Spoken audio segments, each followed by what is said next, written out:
और जीसस ने कहा, पूरी कलीसिया मेरा शरीर है। अगर तुम एक दूसरे के खिलाफ षड्यंत्र करते हो, साजिशें करते हो, तो तुम मेरी देह का अपमान करते हो और तुम रोगी हो जाओगे। तुम में से बहुत से निर्बल हो जाएंगे, रोगी हो जाएंगे, बहुत से मर जाएंगे, उसने कहा। इसलिए अगर कोई प्रभु की देह में से खाए और पिए तो अपने आप को जांचे। अगर तुम अपने आप को जांचते तो रोगी ना होते। आज प्रभु के शरीर और प्रभु के लहू को लेने से पहले एक दूसरे विश्वासी के लिए, एक दूसरे पास्टर के लिए जो मन में कड़वाहट है उसे खत्म कर दो और खुदा से कहो, मैं आज जांच के परख के तेरे इस शरीर को, तेरे इस लहू को ले रहा हूं।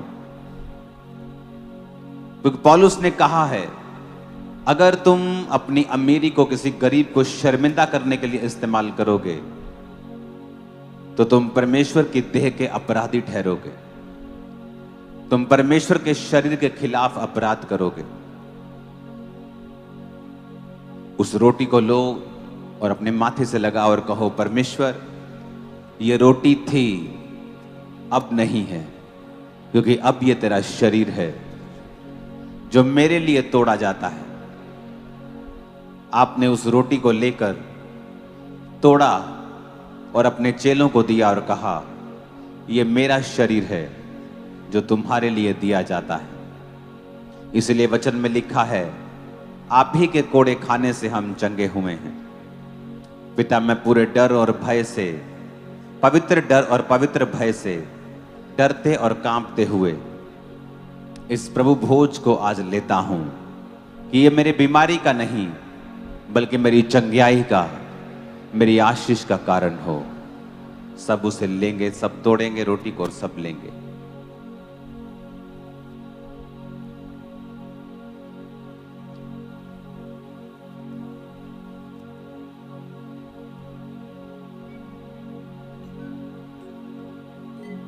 खुदावन से कहो, उस बॉटल को खोलो और कहो, परमेश्वर ये सुबह तेरा जूस था लेकिन अब लहू है।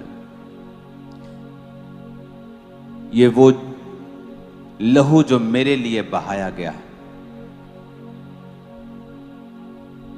ये जूस था, अब नहीं है, अब ये तेरा लहू है। वही लहू जो मेरे पापों के लिए बहाया गया।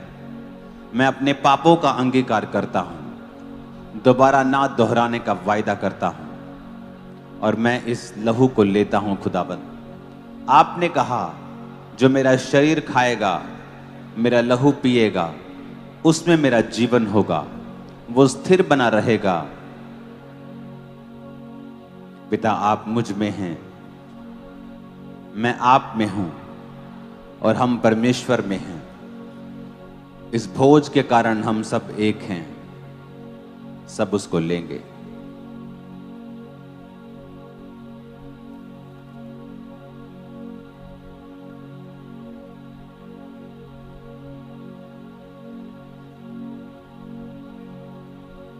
हाथों को उठाओ,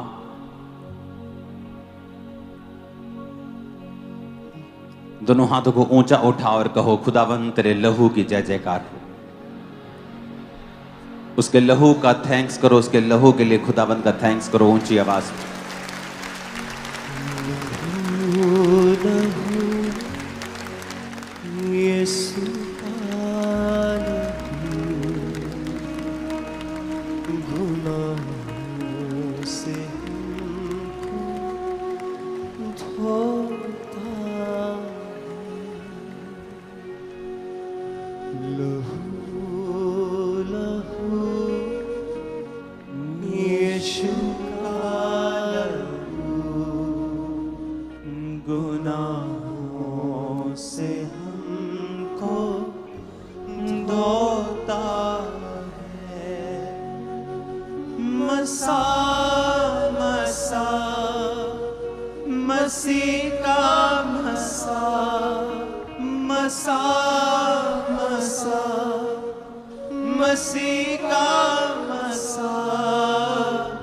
बंधन सारे तोड़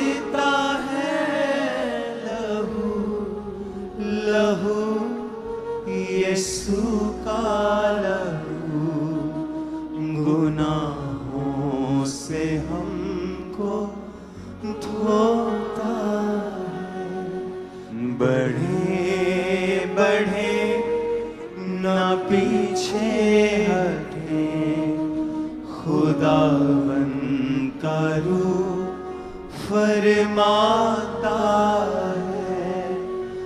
बढ़े बढ़े ना पीछे हटे, खुदावन का रूह फरमाता है।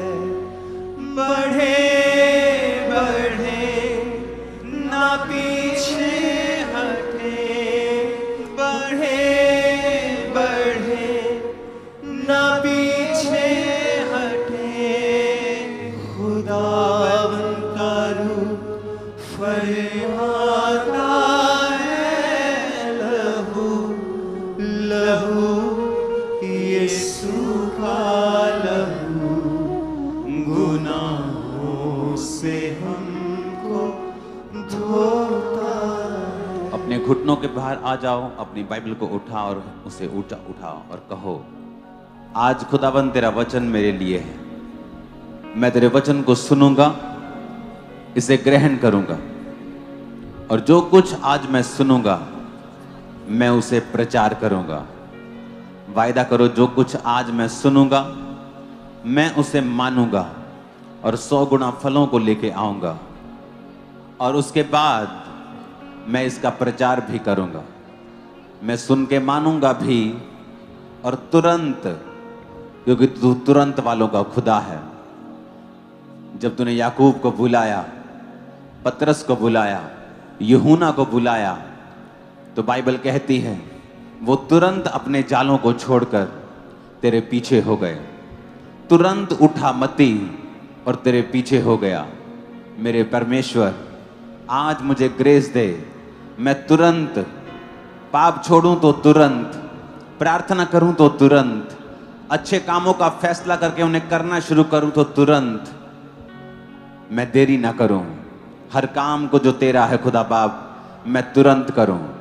और मेरा विश्वास है, जो मैं बोऊंगा वो मैं काटूंगा। मैं तुरंत बोऊंगा और तुरंत काटूंगा। यीशु मसीह के नाम में आमीन। ऊंचा ये आशीष हमारी, मैंने कहा आमीन ऊंचा, ये आशीष हमारी है। अपने हाथों को उठाएंगे और इस हफ्ते जो पीएनजी के प्रधानमंत्री जी हैं, उन्होंने मुझे इनवाइट किया था, उनके लिए हम प्रार्थना करेंगे। अपने हाथों को उठाओ। जो इज्जत उन्होंने खुदा बाप तेरे दास को दी, अपने हाथों को उठा के उनके लिए प्रार्थना करेंगे। यूनाइटेड नेशंस में वो होंगे अभी कुछ दिनों में अपनी भाषण के लिए। खुदा बाप तेरा आत्मा उनके संग हो, तेरी बुद्धि जो उनके संग है खुदावन, तेरा पवित्र आत्मा उस बुद्धि के साथ उनके अंदर से बात करे। उनके परिवार को तू सुरक्षित रख, उनके देश को तू खुदावन बढ़ा। जो तूने कहा है कि अगले 10 सालों के अंदर तू उस देश में एक बड़ा परिवर्तन और बड़ी आशीष को लेके आएगा। मेरे पिता, तू उस वचन को पूरा कर जो तूने मुझे कहा है उस देश के लिए। तेरे दास को खुदावन, जो उस देश का अगुआ भी है खुदा बाप, और वो अपने ट्राइबल का अगुआ भी है, मेरे पिता उसको अपने लहू में छुपा, उसके परिवार को अपने लहू में छुपा, और बड़े कार्य उसकी जिंदगियों से कर खुदा बाप। सुरक्षित रख मेरे पिता, अंधकार की शक्तियां किसी तरह का कोई कार्य ना कर सके। प्रभु यीशु मसीह के सामर्थ्य नाम में हम मांगते हैं, आमीन। ऊंचा ये आशीष हमारी है चर्च।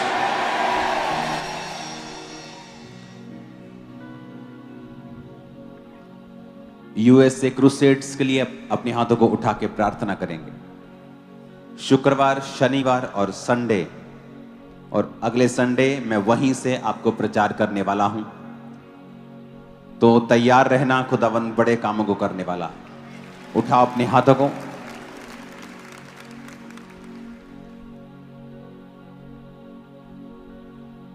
छब्बीस, 27, 28 अपने हाथों को उठाएंगे और प्रार्थना करेंगे। खुदावन, वो लोग जो जिन्हें तू आशीषित करना चाहता है, ब्लेस करना चाहता है और छुड़ाना चाहता है, और याद रखो वहां पर ले हैंड्स होंगे, ऑयल मीटिंग्स होंगी, प्रोफेटिक मीटिंग होगी और हीलिंग मीटिंग होगी। तो वो 3 दिन का first time I think foreign में क्रूसेड में करने जा रहा हूं। खुदाबंद बड़े कामों को करने जा रहा है, मेरा विश्वास है बड़े कामों को करने जा रहा है। अपने हाथों को उठा के फायर को मांगेंगे उस क्रूसेड के ऊपर, अंधकार की शक्तियों को शर्मिंदा करेंगे। सब जन अपने हाथों को उठा के प्रार्थना करेंगे, तेरा आत्मा छुए खुदाबंद, टीम्स को, उस जगह को, मुझे, मेरी फैमिली को तेरा आत्मा छुए खुदाबंद। उन लोगों को जो वहां आ रहे हैं हाथों को उठाएंगे और फायर को रिलीज करेंगे। अंधकार की शक्तियां कार्य न कर सके, शैतान शर्मिंदा हो, हजारों लाखों लोगों तक सुसमाचार पहुंचे खुदा पाप। अजीब और चंबी रीति के साथ बड़े कार्य हों। यीशु मसीह के नाम में शैतान शर्मिंदा हो, सारी रुकावटें यीशु के नाम से खत्म हो। बहुत से लोग बचाए जाए, बपतिस्मा ले खुदाबंद, तेरे राज्य में प्रवेश करें। प्रभु यीशु मसीह के नाम में एक एक जन को, एक एक टीम को, साउंड को, लाइट्स को खुदाबंद तेरे हाथों में सौंपते हैं खुदा बाप। बड़े कार्य हो खुदाबंद, प्रभु यीशु मसीह के सामर्थ्य नाम में हम मांगते हैं, आमीन। ऊंचा ये आशीष हमारी है चर्च, आमीन। ऊंचा ये आशीष हमारी है चर्च। स्वागत है खुदाबंद की प्रेजेंस में। मेरा विश्वास है आज आप खुदाबंद के भेदों को पाएंगे और आप सेम नहीं होंगे, आमीन। ऊंचा ये आशीष हमारी है चर्च।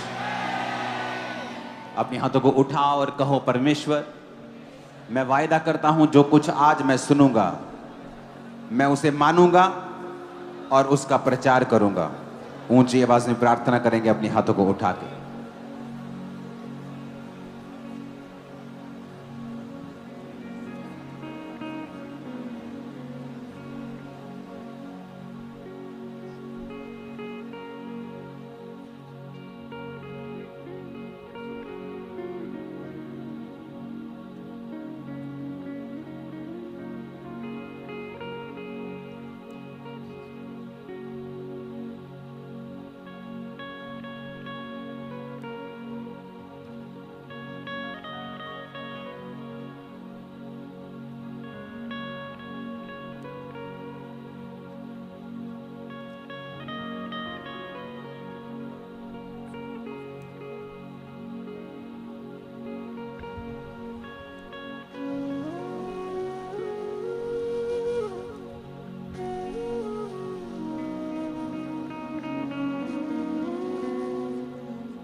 प्रभु यीशु मसीह के सामर्थ्य नाम में हम मांगते हैं। अय्यूब 42 उसकी 10 आयत को अपनी स्क्रीन के ऊपर आप देखेंगे। अपनी बाइबल को उठाओ जरा अपने हाथों में, मैं देखना चाहता हूं कितनों के पास है। ओह, सुधर गई है चर्च, हाँ, कॉन्ग्रेचुलेशन। जिनके पास नहीं है वो लेके आएंगे। बिना बाइबल आप कैसे वचन समझेंगे मेरे को मालूम नहीं, बिना हथियार आप कैसे लड़ेंगे मुझे पता नहीं। अय्यूब 42 उसकी 10 आयत में लिखा है, मैं 1 2 3 बोलूंगा, आप सब लोग पढ़ेंगे।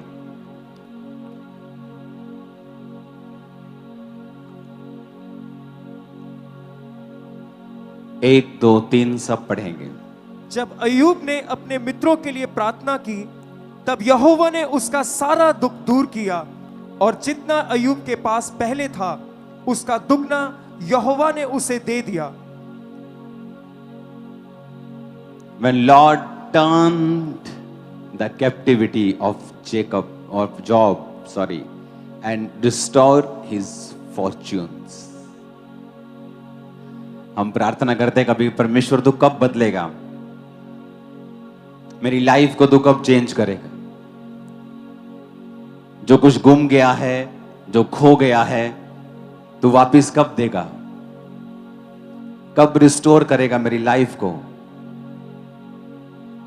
मेरा दुख कब दूर करेगा। यहां पर अय्यूब के ऊपर एक परीक्षा थी। गहरी स्टडी कहती है कि वो परीक्षा सिर्फ परमेश्वर के कारण ही नहीं थी, वो अय्यूब के अपने शब्दों के और अपने डर के कारण थी। वचन कहता है अय्यूब ने कहा जिससे मैं डरता था वो मुझ पे आ पड़ी।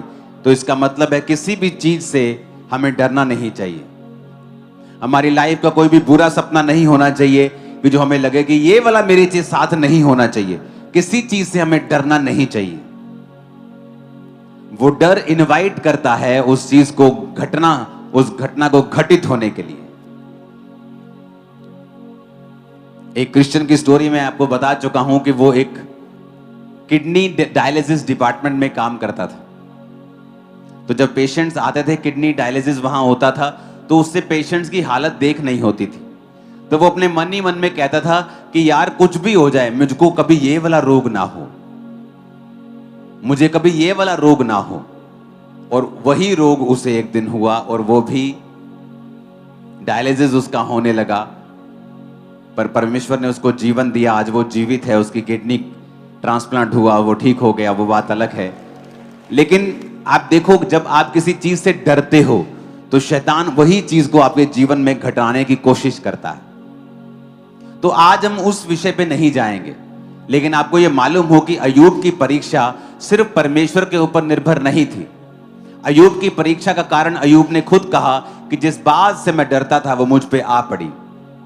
लेकिन वो धर्मी था, लेकिन वो पवित्रताई में था, परमेश्वर के करीब था, विधवाओं का रखवाला था, अनाथों का सहायक था, परदेशियों को हाल चाल उनका जबरदस्ती वो पूछ लेता था। इसलिए परमेश्वर ने उसे सबसे ऊंचा किया था। लिखा पूर्वी देशों में वो सबसे बड़ा था। सबसे ज्यादा ऊंट, बैल, घोड़े, बकरे, सबसे ज्यादा भेड़ें उसके पास थी। सबसे ज्यादा पवित्रताई में भी वही था। और बाइबल कहती है कि धन परमेश्वर की आशीष से मिलता है और वो उसके साथ दुख नहीं मिलाता। तो परमेश्वर ने उसको धन भी दिया था, उसको आशीषित भी किया था। लेकिन कुछ कमी जो अय्यूब की लाइफ में थी और कुछ परमेश्वर की मर्जी, दोनों इकट्ठी हो गई और अय्यूब के लाइफ के ऊपर परीक्षा आई। जब उसका सब कुछ चला गया, अंत में बीमार हो गया और ठीकरा लेकर अपने फोड़ों के ऊपर वो खुजलाने लगा और उसके 3 दोस्त उसके पास आए। जब 3 दोस्त उसके पास आए तो 7 दिन तक कोई बात नहीं की। 7 दिन वो भी साइलेंट है, उसके दोस्त भी साइलेंट हैं। और साइलेंट इसलिए थे क्योंकि वो जताना चाहते थे कि हमारा जो तेरा जो दुख है, हमें भी बहुत दुख लगा है। लेकिन उसके दोस्त जब बात करने लगे अय्यूब से और कहने लगे कि तूने कुछ ना कुछ तो पाप किया होगा, तूने कुछ ना कुछ तो गलती की होगी, ऐसे ही परमेश्वर का दुख तेरे ऊपर नहीं आया। सर्वशक्तिमान कभी गलती नहीं करता। ऐसा इतना बड़ा भयानक दुख तेरे पे आया है, तूने पक्का घमंड किया होगा, तूने पक्का कोई मुश्किल की होगी, तूने पक्का कोई गलत काम किया होगा। क्योंकि सर्वशक्तिमान तो न्याय करने वाला परमेश्वर है, वो अन्यायी नहीं है। तो पक्का तूने कुछ किया है। और लेकिन अय्यूब अपनी बात पे खड़ा रहा कि मेरी कोई गलती नहीं है, मेरा कोई अपराध नहीं है, मेरा कोई पाप नहीं है। और वो लगातार अपने आप को कोसता रहा और लगातार अपने जन्मदिन को कोसता रहा और अपने मृत्यु की आस लगाता रहा और अपने दोस्तों को बोलता रहा और अपने आप को डिफेंड करता रहा।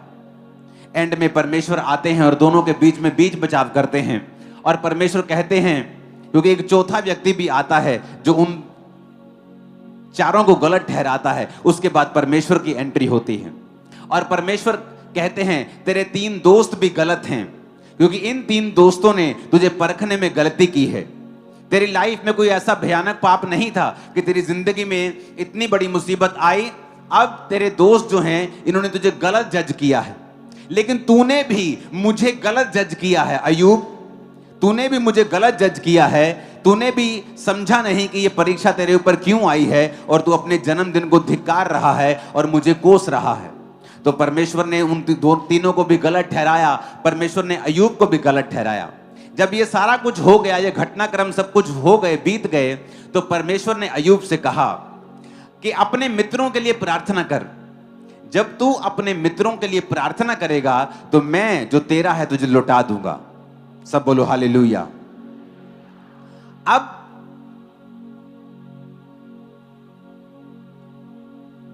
उसके मित्र तो गलत थे, उन्होंने जज गलत किया, अय्यूब को गलत जज किया। पर फिर भी परमेश्वर ने कहा कि अपने मित्रों के लिए प्रार्थना कर। आज आपको कोई एक ताना मार देता है और आप सारी उम्र उसको भूलते नहीं हो। आप कहते हो कि मैं इस घटना में था, मैं इस प्रॉब्लम में था और इस व्यक्ति ने मुझे ताना मारा था, और आप उसे याद रखते हो। बल्कि आप उसे याद रख के आप उसके लिए बदला लेने की इच्छा भी रखते हो कि जब परमेश्वर मुझे ब्लेस करेगा फिर मैं इसकी बैंड बजाऊंगा। और यहां पे परमेश्वर ने कहा, अय्यूब अगर तू चाहता है मैं तुझे लौटा दूं तो तुझे अपने मित्रों के लिए प्रार्थना करनी होगी। सब बोलो हालेलुया।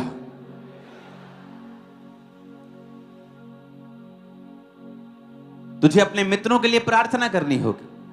और वचन कहता है अय्यूब ने जब अपने मित्रों के लिए प्रार्थना की, यहोवा ने उसका सारा दुख दूर कर दिया। सारा दुख। उसके मित्र भी श्राप के भागी नहीं हुए, क्योंकि जब आप किसी के लिए प्रार्थना करते हैं जिन्होंने आपको दुख पहुंचाया हो, जब आप उनके लिए आशीष के लिए प्रार्थना करनी शुरू करते हैं तो ऑटोमेटिकली आप उन्हें माफ कर देते हैं। जब एक गंदा बर्तन हो और आप अगर फैसला कर लें कि आप उसे उसमें खाना चाहते हैं कुछ, तो ऑटोमेटिकली आप उसे साफ करेंगे पहले, और जब आप उसे साफ करेंगे तो फिर ही आप उसमें खाएंगे। तो जब आप ऑटोमेटिकली ये फैसला कर लेते हैं अपने दूसरे लोगों के लिए प्रार्थना करने का, चाहे उन्होंने आपके लिए दुख दिया हो, चाहे वो परमेश्वर का दास हो, चाहे वो आपकी फैमिली हो, चाहे किसी कोई दुख देने वाला हो, चाहे वो आपके अगुवे हो, चाहे वो कोई भी जन हो, जब आप प्रार्थना करना शुरू करते हैं तो वचन कहता है कि परमेश्वर आपको आशीष देना शुरू करता है। आज हम परमेश्वर के वचनों को पढ़ेंगे, फिर से हम जाएंगे गलातियों 6 उसकी 2 आयत को पढ़ेंगे। उसमें लिखा है, तुम एक दूसरे का भार उठाओ और इस प्रकार मसीह की व्यवस्था को पूरा करो। अब उसने ये नहीं लिखा है कि तुम एक दूसरे का भार उसी का उठाओ जो क्रिश्चियन है, तुम सिर्फ मसीह लोगों का भार उठाओ। उसने ऐसा नहीं लिखा। वचन कहता है कि प्रभु यीशु मसीह ने सब जातियों के लिए, सब लोगों के लिए अपने लहू को बहाया। यीशु मसीह के पास सामरी आया, यीशु मसीह के पास लोग आए, सब लोग परमेश्वर ने चंगे किए, सब लोगों को आशीष दी। अब परमेश्वर कहता है एक दूसरे का क्या उठाओ? भार उठाओ, इस प्रकार मसीह की व्यवस्था को पूरा करो। लेकिन हम में से कितने लोग हैं जो एक दूसरे का भार उठाते हैं? आज जो कलीसिया है मोस्टली वो सेंटर्ड है, उसका जो प्रार्थना का सेंटर है वो खुद है। वो आज सीखने आई है कि मैं अपनी लाइफ में और बरकत कैसे पाऊं। आज वो इसलिए चर्च में बैठा है कि उसे वीजा नहीं मिल रहा और वो चाहता है उसके बंधन टूट जाएं, और उसे पता है कि जीसस उसके बंधन तोड़ सकते हैं, और इसलिए आज वो चर्च अटेंड कर रहा है कि उसके बंधन टूट जाएं। आज कोई दुष्ट आत्मा का ग्रसित है, वो चर्च में बैठा है कि उसे पता है कि यहाँ पर दुष्ट आत्माओं से बंधन से आजादी मिलती है, तो वो यहाँ बैठा है। इसलिए हम सब लोग सेल्फ सेंटर्ड हैं। हमारा जो मकसद है यहाँ आने का, प्रार्थना करने का, वो खुद हम ही हैं। और इस वजह से कई बार परमेश्वर हमें हील नहीं करता और रिस्टोर नहीं करता, क्योंकि हम परमेश्वर की व्यवस्था को पूरा नहीं करते हैं, क्योंकि हम परमेश्वर के वचन को जानते नहीं हैं, किसी ने हमें सिखाया नहीं है। और इसलिए वचन ये कहता है कि तुम एक दूसरे का भार उठाओ जिससे कि मसीह की व्यवस्था को पूरा करो। इसलिए परमेश्वर ने कहा था अय्यूब को कि अय्यूब अपने दोस्तों के लिए प्रार्थना कर। जब तू अपने दोस्तों के लिए प्रार्थना करेगा तो रॉन्ग जजमेंट की वजह से जो उनकी लाइफ पे कर्स है मैं वो खत्म कर दूंगा और मैं तुझे भी आशीषित करूंगा। आज जब हम दुनिया में देखते हैं फॉरेन कंट्रीज में, आज जो इंडियंस सफर कर रहे हैं, एक पंजाबी ने अगर किसी चीज को एक्सीडेंट कर दिया, कोई गलत काम कर दिया, तो उसकी वजह से पूरी कम्युनिटी को वो बोलते हैं और वहां पे रैलियां हो रही हैं कि इनको बाहर निकालो, इंडियंस को बाहर निकालो, जबकि हर एक इंडियन का कसूर नहीं है। कोई बीच पे जाके गलत काम कर रहा है और सब इंडियंस को समझ रहे कि सारे इंडियंस ऐसे हैं। कोई प्रवासी पंजाब में कोई गलत काम कर रहा है तो सारे प्रवासियों को निकालने की जरूरत नहीं है, क्योंकि सारे गलत नहीं हैं।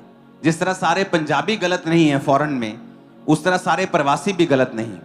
तो जिसने जो गुनाह किया है उसी को सजा देने पे लोगों का कंसंट्रेशन होना चाहिए। ये दुनियावी मैं आपको बात बता रहा हूं, लेकिन आत्मिक बात यह है कि जब आप अपने आसपास की घटनाओं को होता हुआ देखते हैं मुझे नहीं लगता आपके अंदर बोझ आता है कि नहीं। कितने लोगों ने अभी तक अपने पंजाबी सिखों के लिए, अपने हिंदुओं के लिए, पंजाबी क्रिश्चियंस के लिए जो फॉरेन में हैं, आपने उनके लिए प्रार्थना की है कि नहीं, मैं नहीं जानता हूं।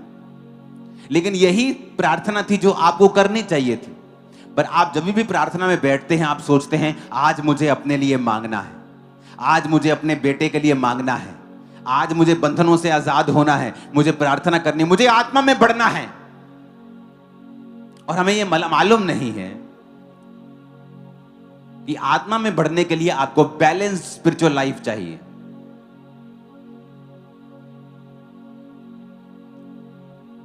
जब आप शरीर में देखते हैं कि आपके लिए कुछ खाना कोई अच्छा है, आपके लिए एग्स अच्छे हैं, तो आप सारा दिन एग्स पे नहीं निकाल सकते। पनीर अच्छा है, सारा दिन पनीर नहीं खा सकते।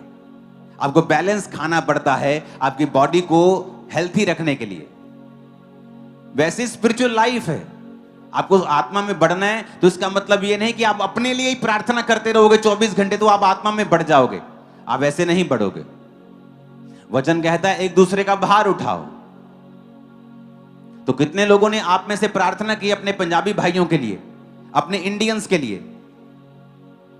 पिछले 6 महीनों में जितनी इंडियंस के खिलाफ वीडियोस बनी है, जितनी वैल्यू डाउन हुई है, रीजन क्या? किसी ने गलती की, सफाई नहीं रखी, सिविक सेंस नहीं रखी, तो वो सारा खमियाजा इंडियंस को भुगतना पड़ा। और भी कई कारण हैं जिन्हें मैं बोलना नहीं चाहता हूं, लेकिन आपने उनके लिए प्रार्थना की कि नहीं की? आपने प्रार्थना की प्रवासियों के लिए जो पंजाब में आज जिनको डर लग रहा है क्योंकि किसी ने गलती की, सभी को सजा मिलनी चाहिए क्या? तो एक पंजाबी ने गलती की, सब पंजाबी को सजा मिलनी चाहिए क्या? नहीं, हमें प्रार्थना करनी होगी उन लोगों के लिए। 2016 से 14 से 15 से मैं आपको एक बात बता रहा था कि इतना माहौल खराब होगा, आप देखते रह जाओगे। अंधेरा आएगा, अंधेरे वाले दिन आएंगे। लोग पूछते हैं इससे ज्यादा बुरा क्या हो सकता है? कोविड के टाइम मैंने कहा और अंधेरा होगा। अब लोग बोलते हैं इससे बुरा क्या हो सकता है? मैं आपको फिर कह रहा हूं, अभी और अंधेरा होगा। आप देखोगे फॉरेन के कंट्रीज के ऊपर शरेआम लोगों को मारते हुए, अच्छे लोगों को मारते हुए, क्योंकि वो उनकी कास्ट के नहीं है, क्योंकि वो उनके रंग के नहीं है, क्योंकि वो उनके देश के नहीं है। किल करते हुए आप देखोगे। कौम के ऊपर चढ़ाई करेगी, राज्य के ऊपर चढ़ाई करेगा, यह वचन में लिखा हुआ है। और अब क्या होगा मैं आपको बता रहा हूं। अगर आप देखेंगे इस साल के शुरू होने से पहले परमेश्वर ने मुझे सपना दिया था कि एम्बैरेसमेंट का सामना कर रहे हैं इंडियंस, और तब कोई प्रॉब्लम नहीं हुई थी, तब तक सब सही चल रहा था।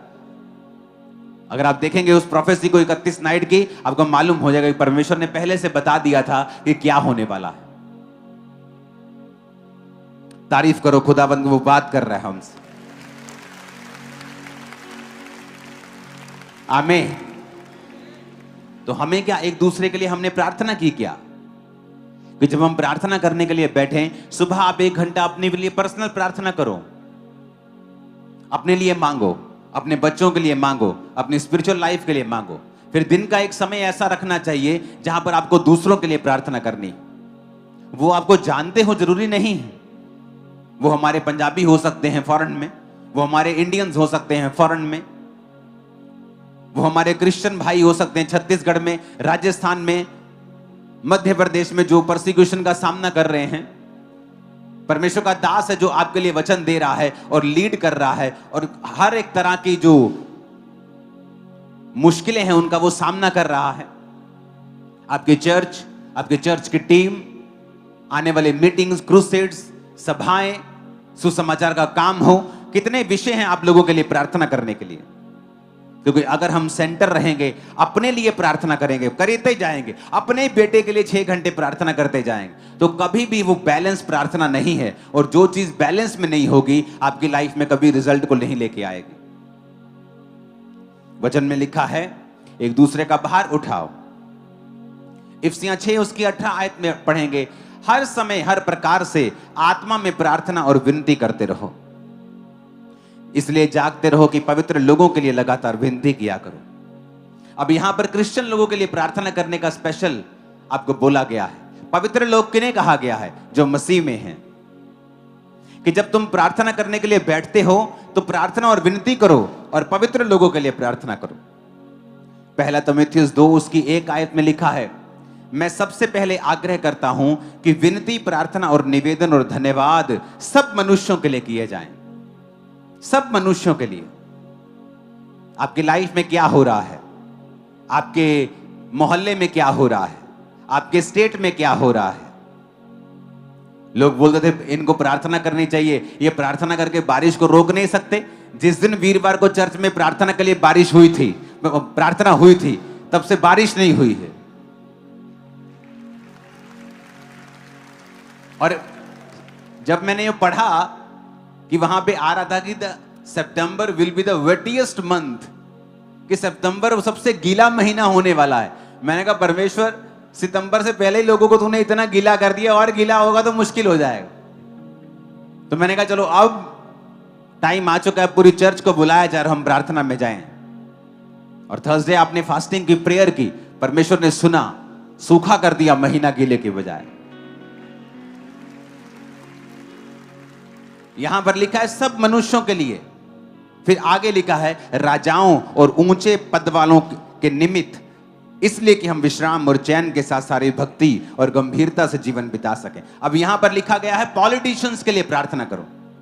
आप में से कितने लोग हैं जिन्होंने अपने एरिया के एमपी के लिए कभी प्रार्थना की है? आपके एरिया का एमएलए कौन है, आपने कभी प्रार्थना की है? आप हमेशा नुकसान ये हो गया मेरा, आप कमियां निकालते हम लोग, हाँ, लेकिन हम कभी प्रार्थना नहीं करते कि परमेश्वर हमारे एरिया के एमपी पर अपना अधिकार कर, वो हमारे एरिया की बेहतरी के लिए कार्य करे, उसको बोझ दे, उसका दिल और दिमाग बोझ से भर जाए, वफादारी वाला जीवन दे, करप्शन लेस लाइफ तो उनको दे। अपने प्रधानमंत्री के लिए, अपने मुख्यमंत्री के लिए, मंत्रियों के लिए। कितने लोग हैं जो रोज प्रार्थना करते हैं? वचन कहता है कि रोज प्रार्थना करनी है राजाओं के लिए और ऊंचे पद वालों के लिए। हालेलुया। आज जब हमारी लाइफ सेल्फ सेंटर्ड है, सिर्फ अपने लिए हम प्रार्थना करते हैं, अपने ही बच्चों के लिए, अपने बिजनेस के लिए, अपनी स्पिरिचुअल लाइफ के लिए, तो वो एक सेल्फिशनेस का एक रूप धारण कर लेती है। और जब हम सेल्फिश होकर प्रार्थना करते हैं तो परमेश्वर हमें चंगा नहीं करता। फिर से पढ़ेंगे अय्यूब की आयत को। अय्यूब ने अपने मित्रों के लिए प्रार्थना की। अय्यूब 42 उसकी 10, मैं 3 गिनूंगा, आप हम इकट्ठे पढ़ेंगे, आपको समझ आएगा।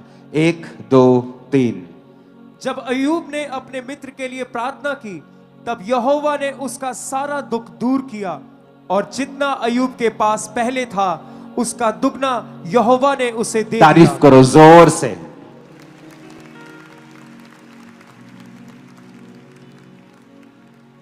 अपने पड़ोसी को बोलो दुगना वापिस किया।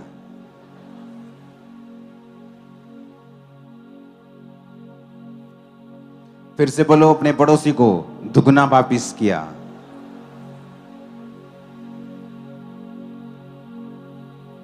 जब उसने किसके लिए प्रार्थना की? अपने मित्रों के लिए। कौन से मित्र? उससे अच्छी बातें करने वाले मित्र नहीं। बोलते थे तू पापी है, तूने पक्का पाप किया है, तूने कोई ना कोई गलती तो जरूर की है। सर्वशक्तिमान गलती नहीं करता। अगर तुझे उसने टांगा है ना, तो उसने कुछ देख के ही टांगा होगा। अगर तेरी उसने ऐसी तैसी की है ना, तो जरूर तूने कोई ब्लंडर किया है। ऐसे तो उसने नहीं तेरा किया काम। ऐसे तेरे परिवार में इतनी बड़ी मुसीबत कैसे आ सकती है? तेरा शरीर इतना बीमार क्यों है? पक्का तूने पाप किया है।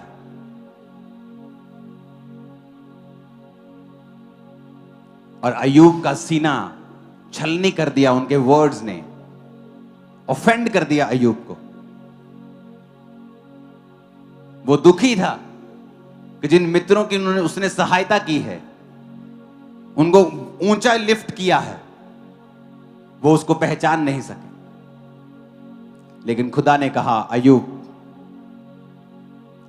अगर तू ऑफेंड हो जाएगा ना, अगर तू नाराज हो जाएगा, तो तेरी प्रार्थना कबूल नहीं होगी।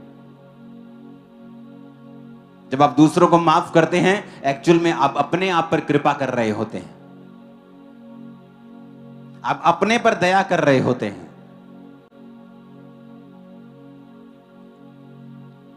बहुत बुरी बातें अय्यूब के दोस्तों ने अय्यूब को बोली थी, बहुत ही बुरी, बहुत ही बुरी।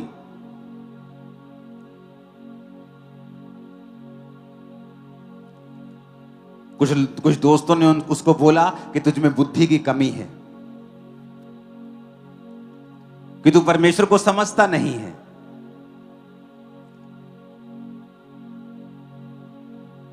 उसे पाखंडी कहा,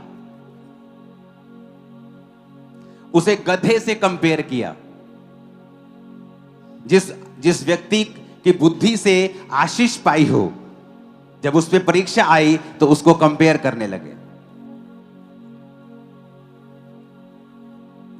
उसको ये बोलने लगे कि तुझे वचन पे चलना चाहिए, अगर तू वचन पे चलेगा तो परमेश्वर तुझे ब्लेस कर देगा।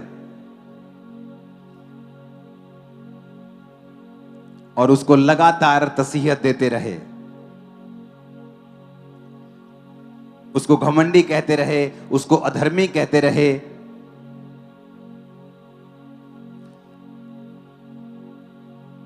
जज करते रहे कि शायद तू लोगों का पैसा रखकर अमीर हुआ है। बहुत कुछ उसको कहा, दुनिया की जो बात बोल सकते थे वो बोली उसे।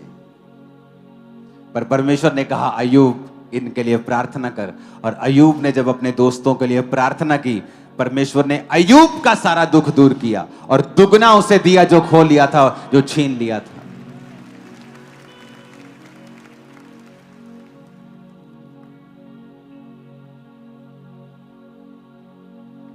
किसी दोस्त ने उसको कहा, तू अपनी अनमोल वस्तुओं से बहुत प्यार करता है, तू हीरे से चांदी से जो तेरे पास अनमोल अनमोल तेरा सिस्टम बना हुआ है, तू उससे बहुत प्यार करता है, तू प्रभु से ज्यादा प्यार कर। बहुत कुछ उसको कहा कि परमेश्वर के समीप जा, परमेश्वर से मेल मिलाप कर।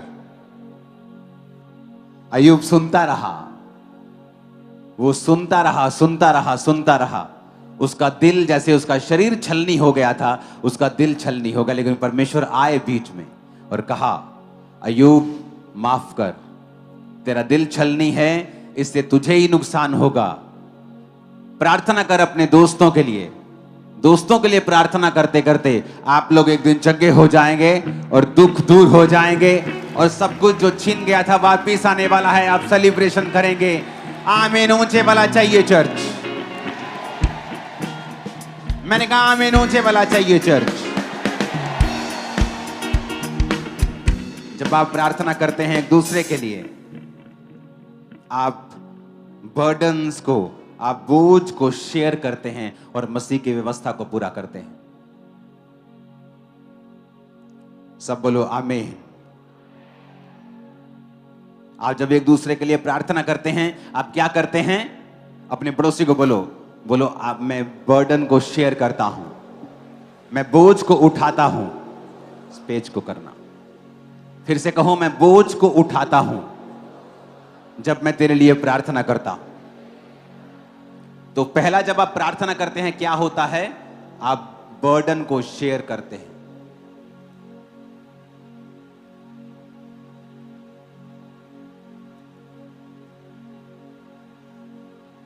अपने पड़ोसी को बोलो, दूसरे के बोझ को शेयर कर। दूसरा, जब आप प्रार्थना करते हैं, आप अपनी हीलिंग को प्रमोट करते हैं। इसको थोड़ा बारीक करो। किसने इतना मोटा किया है इसको?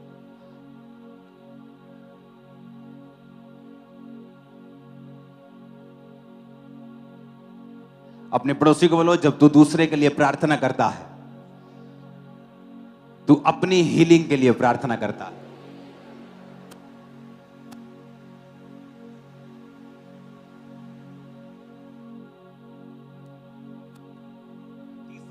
तीसरा है यूनिटी। जब तू एक दूसरे के लिए प्रार्थना करता है, तू एकता में बंधता है। सब बोलो आमीन।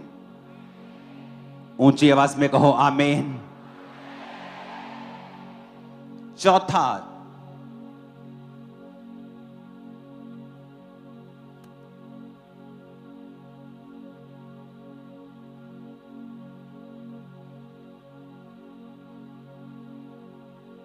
जब तू प्रार्थना करता है एक दूसरे के लिए, तू क्राइस्ट को कॉपी करता है।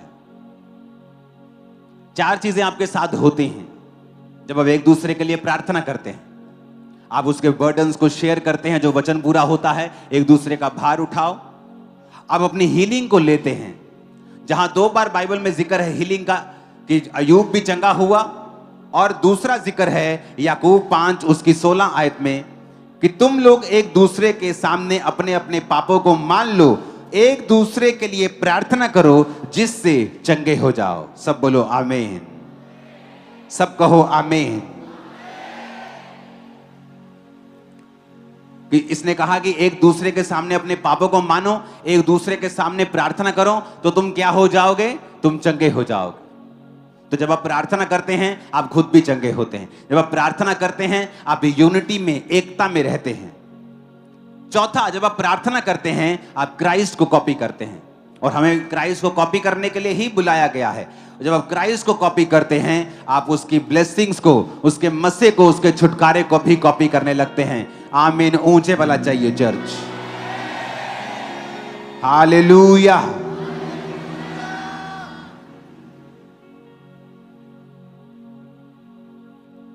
अपने हाथों को उठाओ इन चारों पॉइंट्स के लिए और कहो खुदा से कि परमेश्वर, मैं बर्डन्स को शेयर करूं ताकि मेरी हीलिंग हो, मैं एकता में रहूं और क्राइस्ट को इमिटेट करूं, उसकी कॉपी करूं। ऊंची आवाज में प्रार्थना करेंगे फिर से।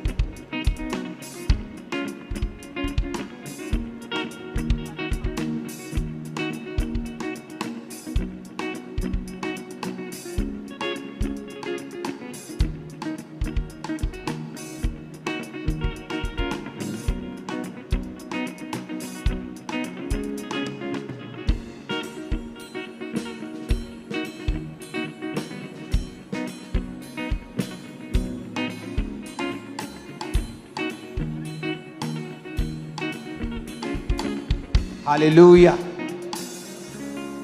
अपने पड़ोसी को बोलो ध्यान से समझ।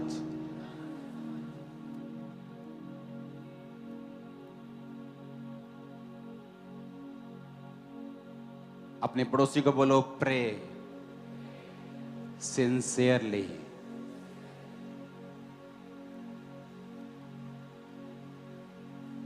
जब प्रार्थना करनी है एक दूसरे के लिए तो सिंसियरली, सीरियसली, बोझ के साथ हमें प्रार्थना करनी है। दूसरा, अपने पड़ोसी को बोलो फिर से, उसको बोलो जब प्रार्थना करनी है तो वचन कहता है कि थैंक्स गिविंग के साथ करनी है। अपने पड़ोसी को बोलो फिर से, प्रार्थना करनी है तो धन्यवाद के साथ करनी है। तीसरा है प्रे इन द स्पिरिट, कि जब प्रार्थना करनी है तो आत्मा में होकर, गैर भाषाओं में होकर प्रार्थना करनी है। और आप वचन से जब पढ़ते हैं, वचन पढ़ के प्रार्थना करते हैं, तब भी आप आत्मा में प्रार्थना करते हैं। अपने पड़ोसी को बोलो आत्मा में प्रार्थना करनी है।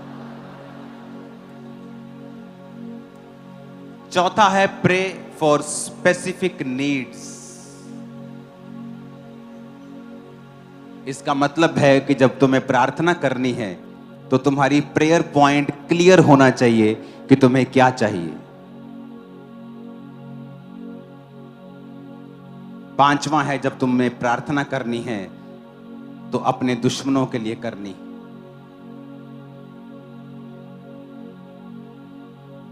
सब पॉइंट्स को नोट करो कि जब प्रार्थना करनी है सिंसियरली करनी है, आत्मा में करनी है, थैंक्स गिविंग के साथ करनी है, स्पेसिफिक यानी जो चाहिए क्लियर परमेश्वर को बताना है, और अपने दुश्मनों के लिए प्रार्थना करनी है। प्रार्थना करने से होता क्या है मैं आपको बता चुका हूं। आप बोझ शेयर करते हैं, आप एकता में रहते हैं, आप हीलिंग को रिसीव करते हैं, आप क्राइस्ट को कॉपी करते हैं। आज के बाद ये कलीसिया सेल्फ सेंटर्ड ना हो, सिर्फ अपनी गंगी ना गाए कि मुझे क्या चाहिए, मुझे कौन सा छुटकारा चाहिए। वो ये देखे कि आपके आसपास क्या हो रहा है, आपकी चर्च में क्या हो रहा है, कौन सी मीटिंग्स आने वाली हैं, आपके देश में क्या हो रहा है, आपके दूसरे हिंदू भाइयों को, सिखों को, मुसलमानों को, क्रिश्चियंस को क्या हो रहा है। ये सारी चीजें हमारी प्रार्थना का पॉइंट होना चाहिए। वचन में लिखा है तुम नमक हो, वचन में लिखा है तुम पृथ्वी की ज्योति हो, तुम धरती का नमक हो। तो नमक प्रिजर्व करने के लिए इस्तेमाल होता है, सुरक्षित करने के लिए, खराब ना होने के लिए इस्तेमाल होता है। और मैंने आपको प्रार्थना के फायदे बता दिए हैं कि जब आप एक दूसरे के लिए प्रार्थना करते हैं तो आपकी लाइफ में भी बरकत आती है। परमेश्वर समझता है कि आप एक सिंसियर बिलीवर हैं, आप एक अच्छे विश्वासी हैं, आप एक दूसरे के बोझ को उठा रहे हैं। फिर से पढ़ेंगे गलातिया 6:2, एक दूसरे का भार उठाओ, इस प्रकार मसीह की व्यवस्था को पूरा करो। इफिसियों 6:18, हर समय हर प्रकार से आत्मा में प्रार्थना और विनती करते रहो, इसलिए जागते रहो और पवित्र लोगों के लिए विनती करो। यानी अपने पास्टर्स के लिए, दूसरे विश्वासियों के लिए जो दूसरी स्टेट्स में हैं, अपने अगुवे के लिए कहता तो प्रार्थना कर। पहला तिमुथियुस 2:1 कि प्रार्थना कर सब लोगों के लिए, सब मनुष्यों के लिए। और पहला तिमुथियुस 2:2 राजाओं और ऊंचे पद वालों के लिए, यानी पॉलिटिशियंस के लिए, अपने मोहल्ले के प्रधानों के लिए कहता तो प्रार्थना कर। देखो कितना बड़ा जिम्मेवारी है आप लोगों के ऊपर, कितनी बड़ी जिम्मेवारी है आप लोगों के ऊपर, कितनी बड़ी परमेश्वर आपको जिम्मेवारी दे रहा है कि तुझे प्रार्थना करने की जिम्मेवारी दी गई है। बाद में ये बोलने के लिए कि मेरे फलाने प्रधान ने कुछ नहीं किया, मेरे देश में कुछ नहीं हो रहा, तुम्हें कहता प्रार्थना करनी है ऊंचे पद वालों के लिए, राजाओं के लिए, प्रधानमंत्रियों के लिए, मुख्यमंत्रियों के लिए, एमएलएस के लिए, एमपीस के लिए प्रार्थना करनी है, पवित्र लोगों के लिए प्रार्थना करती हैं, अपने एनिमीज के लिए प्रार्थना करनी है, थैंक्स गिविंग के साथ प्रार्थना करनी है, अपने लिए, अपने परिवार के लिए, अपने बच्चों के लिए, सब चीजों के लिए तुम्हें प्रार्थना करनी है। इसलिए मैंने कहा स्पेसिफिक प्रार्थना करनी है। प्रभु सबको आशीषित कर नहीं, आपको स्पेसिफिक अपने एरिया के एमएलए के लिए, अपने प्रधानमंत्री, स्पेसिफिक प्रार्थना, प्रभु मुझे आशीषित कर, मुझे हीलिंग के वरदान के साथ सच बताना है, स्पेसिफिक क्लियरली प्रभु को कि आपको क्या चाहिए। ऊंची आवाज में कहो हालेलुया। और ये वर्ष हमारे लिए काफी है। अय्यूब 42 उसकी 10 आयत को फिर से पढ़ेंगे, 1 2 3 सब लोग जब अय्यूब फिर से पढ़ेंगे, 1 2 3। जब अय्यूब ने अपने मित्रों के लिए प्रार्थना की, तब यहोवा ने उसका सारा दुख दूर किया, और जितना अय्यूब के पास पहले था उसका दुगना यहोवा ने उसे दे दिया। आमीन। ऊंची आवाज में आमीन बोलो, ऊंचा।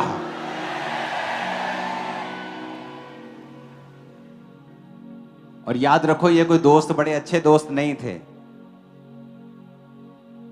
आप कहिए नहीं, है तू मोस्ट स्टूपिड फ्रेंड है मेरा। सबसे ज्यादा आदमी अगर मेरी लाइफ में कुछ स्टूपिड मिला ना तो तू है।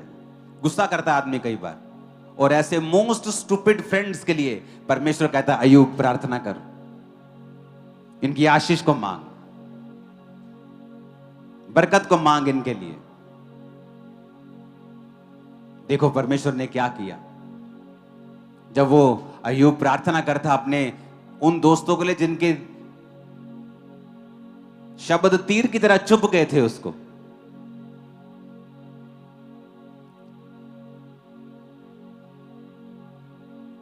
हालेलुया। वचन कहता है कि जब अय्यूब बीमार था तो उसकी पत्नी ने कहा था यहोवा की निंदा कर, मरता है तो मर जा। और अय्यूब जब सब तरफ से टूटा हुआ था और उसके 3 दोस्त जब उसके पास आकर 7 दिन जमीन पर बैठकर साइलेंट रहकर उसके साथ दुख मनाते हैं, तो अय्यूब ने सोचा कि कोई तो मेरे जख्मों के ऊपर मरहम लगाने के लिए आया है। पर जब वो बोले तो उनके जो शब्द थे वो पहले से भी बुरा था जो अय्यूब के साथ हुआ। कहते हैं ना, परीक्षा का आखिरी पार्ट मुश्किल लगता है लोगों को, वो वैसा ही हाल था। वो शरीर पर घाव तो थे, पर आत्मा के और दिल पर जो घाव थे वो कहीं अधिक थे। परमेश्वर आए और कहा अय्यूब प्रार्थना कर अपने दोस्तों के लिए। याद करो आपको किन लोगों ने दुख पहुंचाया है, किन लोगों ने आपके लिए सबसे बुरी बातें कही हैं, किन लोगों ने आपको सबसे ज्यादा डिसअपॉइंट किया है। उन लोगों के लिए आज हमें प्रार्थना करनी है कि परमेश्वर उन्हें ब्लेस करे और वो आपके दुखों को दूर करके जो कुछ आपका छीना गया था आपको दुगना वापिस करके आपको फिर से ऊंचा करने वाला है। आमीन। वो आपका पॉलिटिकल एनिमी हो सकता है, वो पास्टर हो सकता है, विश्वासी हो सकता है, आपका रिश्तेदार हो सकता है, अन्य जाति हो सकता है। अपने हाथों को उठाएंगे सब जन।